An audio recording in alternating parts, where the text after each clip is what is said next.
Nah sekarang tidur yang baik, tidur yang paling baik itu hanya ada dua waktu. Qailulah tadi waktu sebelum masuk zuhur tadi, atau kalau tidak sempat ba'da zuhur, paling lama 1 jam. Kalau lebih tidak baik.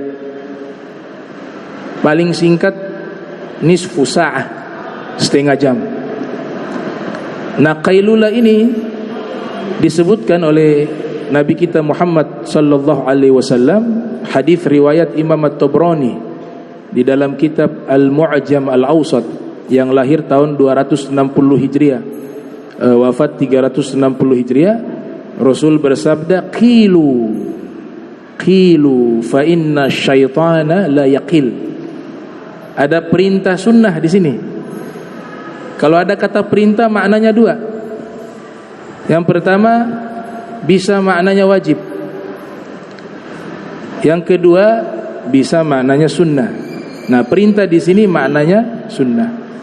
Al aslu fil amri lil wujub. Ya, asal di dalam perintah hukumnya wajib. Tapi kalau tidak wajib, kemungkinan kedua adalah sunnah. Ini perintahnya sunnah. Qilu, tidur sianglah kalian, kata Nabi. Fa inna syaitana la yaqil. Karena syaitan tidak tidur siang. Syaitan tidak tidur siang. Bahkan pernah diriwayatkan oleh Imam Abu Hamid Al-Ghazali yang lahir tahun 450 Hijriah, wafat 505 Hijriah, di dalam kitab Muqasyafah, Al-Imam Hasan Al-Basri pernah ditanya, hal nama syaitanu, apakah syaitan itu juga tidur? Maka Imam Hasan Al-Basri mengatakan, lau nama la istarahna. Kalau syaitan itu tidur, pasti kami ada waktu istirahat. Ternyata syaitan juga tidak tidur. Syaitan juga tidak tidur. Kalaupun tidur, di dalam syarahnya As-Sayyid Muhammad Murtada Az-Zabidi dalam kitabnya Ithaf Sadatil Muttaqin, beliau menyatakan syaitan itu dia tidur tapi tidak lama, sesaat, singkat. Jin, syaitan ya, sama, ada tidurnya. Yang namanya makhluk pasti tidur. Yang tidak tidur hanya Allah subhanahu wa ta'ala. La takhuzuhu sinatu wala naum.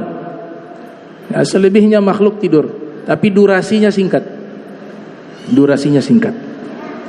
Nah, tujuan tidur siang disebutkan oleh Ibnu Abbas dari Nabi kita Muhammad sallallahu alaihi wasallam. Beliau bersabda, ista'inu bi qailulatin nahar ala qiyamil lail wa bis sahur ala siyamin nahar. Pergunakanlah pertolongan dengan tidur siang agar kalian bisa melaksanakan qiyamul lail di tengah malam. Jadi tujuan tidur siang itu untuk qiyamul lail. Dan pergunakanlah sahur kalian untuk kalian berpuasa di siang hari. Sahur di akhir malam untuk membantu kita puasa di siang hari. Tujuan qailulah itu.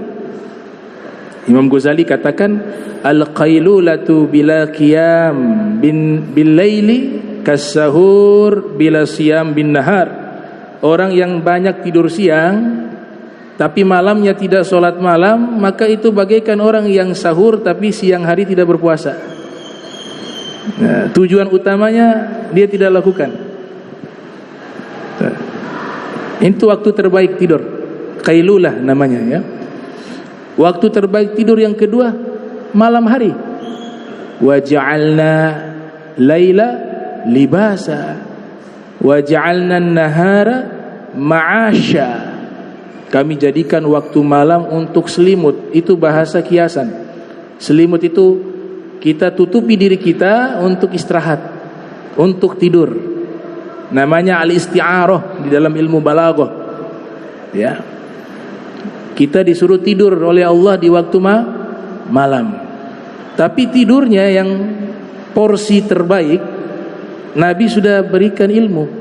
Tidur malam yang terbaik itu tidur malamnya Nabi Daud. Tidur malam yang terbaik itu tidur malamnya Nabi Daud. Ini hadis riwayat Imam Bukhari.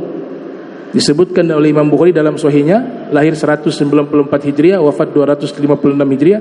Juga hadis ini diriwayatkan oleh Imam Muslim di dalam sahihnya, yang lahir tahun 204 Hijriah, wafat 261 Hijriah. Imam Bukhari lahir 194, wafat 256 Hijriah. Tidur terbaik malam tidurnya Nabi Daud. Nabi bersabda, ahabbu salati ilallahi subhanahu wa ta'ala salatu Daud, wa ahabbu siyam ilallahi subhanahu wa ta'ala siyamu Daud, wa kana yanam nisfal lail wa yagum thuluthah wa yanam sudusah wa kana yasumu yauman wa yuftiru yaumah. Rasul bersabda, salat yang paling Allah cinta salatnya Nabi Daud. Cara puasa yang paling Allah cinta puasanya Nabi Daud. Nabi Daud tidur setengah malam saja, kemudian di sepertiga malamnya bangun, sisanya 1/6 tidur lagi. Itu yang digunakan oleh Nabi Daud di waktu malam. Dia bagi setengah malam tidur, kemudian sepertiga malamnya bangun, kemudian 1/6-nya beliau tidur lagi. Kata Nabi, itulah cara tidur malam terbaik. Kenapa sepertiga malam beliau bangun? Karena di situ beliau gunakan ibadah pada waktu yang mustajab. Dalam hadis dikatakan waktu yang mustajab itu sepertiga malam akhir. Yanzilullah ila sama'id dunya hina yabqa thuluthul lail akhir.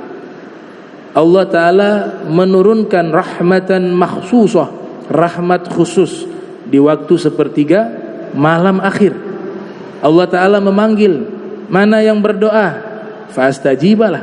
Di waktu itu aku ijabah. Mana yang meminta ampun? Hal min mustaghfirin faaghfiralah.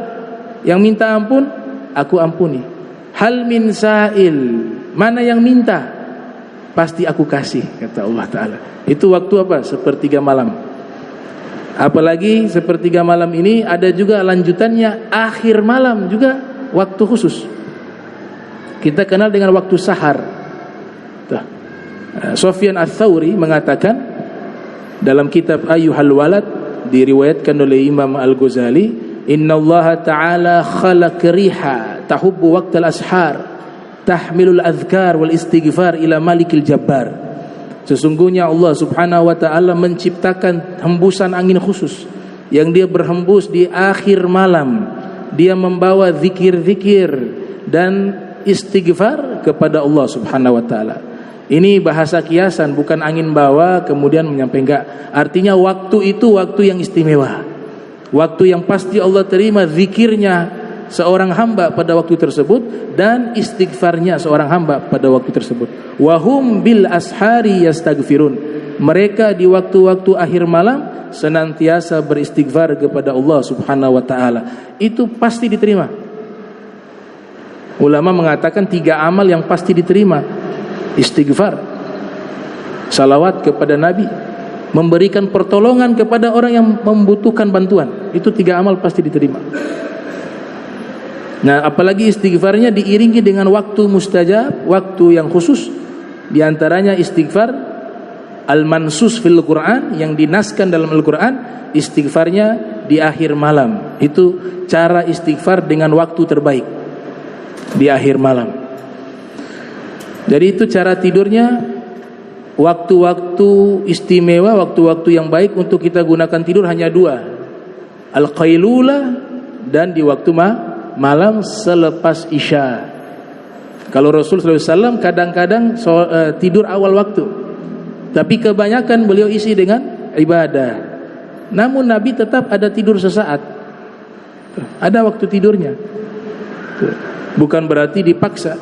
Kalau kita baca managib, jangan salah paham ya. Kita baca managibnya Syekh Abdul Qadir Al-Jilani, Syekh Abu Bakar bin Salim misalnya, itu kan di dalam managib mereka solat subuh 40 tahun menggunakan wudu isya, berarti tidak tidur.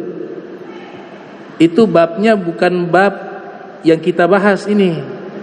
Itu bab mereka riyadhah. Mereka sedang mendidik jiwa mereka untuk bisa tunduk kepada keistiqomahan dan menjinakkan nafsu, sehingga dipaksa di fase awal seperti itu. Tapi lama-lama sudah jadi kebiasaan. 40 tahun sholat subuh menggunakan wudu isya. Kalau kebanyakan kita 40 tahun menggunakan wudu duha, sholat subuh. Wudunya wudu duha, sholatnya sholat subuh. Maknanya ketinggalan subuhnya lebih banyak dibanding tepat waktu.